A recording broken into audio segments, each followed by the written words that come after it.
ప్రియమైన దేవుడి బిడ్డ, ఈరోజు నువ్వు ఇలా ఆలోచిస్తూ ఉన్నావు.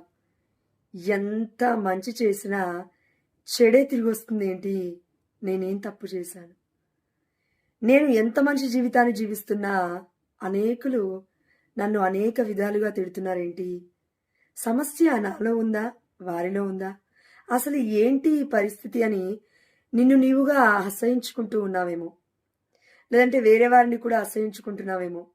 ఏంటి ఈ యొక్క దుర్బల స్థితి అని బాధపడుతున్నావేమో. ఒక్కొక్కసారి ఛీ అని నీకు నీవుగా తిట్టుకుంటున్నావు. దానికి కారణం ఒకటే. అదేంటంటే మత్తయి సువార్త 24వ అధ్యాయం 12వ వచనము.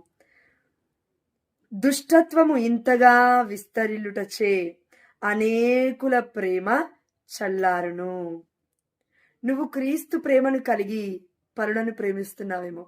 అదే క్రీస్తు ప్రేమ పరులు నీకు అందించలేనప్పుడు ఇలాంటి సమయాలు వస్తూ ఉంటాయి. అప్పుడు ఏం చేయాలి? మత్తయి సువార్త 24:12 చెప్తుంది, దుష్టత్వము ఇంతగా విస్తరిల్లుటచే అనేకుల ప్రేమ చల్లారును. అయితే దుష్టత్వము పాకకుండా సోకకుండా ఈ ప్రపంచం కొరకే నేను ప్రార్థించగలగాలి. దుష్టుడి నుండే వస్తుంది దుష్టత్వం. ప్రేమ క్రీస్తు నుండి వస్తుంది. మనలో క్రీస్తు ప్రేమ ఉన్నంత మాత్రాన మనం గొప్పవాళ్ళం అయిపోమండి.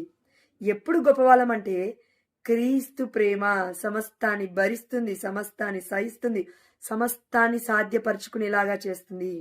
ఈ ప్రేమ నిరీక్షణ కలది, ఓపిక కలది, శాంతి కలది, సమాధానము కలది. అనేకులను ఆదరిస్తూ క్షమిస్తూ ప్రేమిస్తూ బ్రతకగలుగుతుందే కానీ ఎవరిని కూడా దూషిస్తూ బ్రతకదు. అయితే ఈరోజు మన ప్రేమ క్రీస్తు ప్రేమేనా కాదా? ఒక్కసారి మనం ఆత్మ పరిశీలన చేసుకుందాం.